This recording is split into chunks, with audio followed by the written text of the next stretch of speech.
زما نوم دی مروه او څلورم کلاس کې چا چې راباندې لاس مات کړی دی هغې سلطان بیګم نوم دی او ډېر مقاومت دي او موږ ته وایي چې موږ سره روغه وکړه او ډېر بدماشان دي ورسره او هغوی راته وایي چې روغه وکړه کله راپسې پولیسان نه لېږي کله دسپت کوي کله را پلار نه مې شناختی کارډ هم ګیر کړی دی. صحیح. تاسو څه دمکیانې درکوي؟ موږ له دا دمکیانې راکوي چې پلار ته مې وایي تا م وژنم او ما ته وایي تا م وژنمه. صحیح.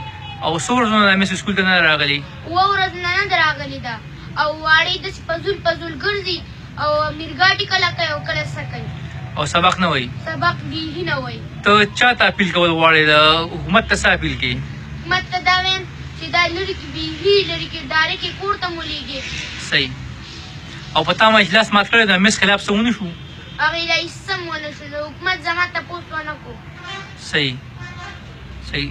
ته عمران خان ته څه اپیل کوې؟ عمران خان ته دا وایم چې زما لاس تپوس هم وکړي او دا لرې کړي. څوک؟ دا سلطان بیګم. سلطان بیګم. او د سلطان بیګم نه سبق ورځي که نه؟ نه ورځي 12م کې ده او 12م یې ملا نه دی پاس کړی بیخي یو ټکی مولی نه ورځي. زموږ کلاس مس ته راشي وایي دا ټکی څنګه دی دا ټکی مس ورته وایي تا 12م هم نه دی پاس کړی. صحیح.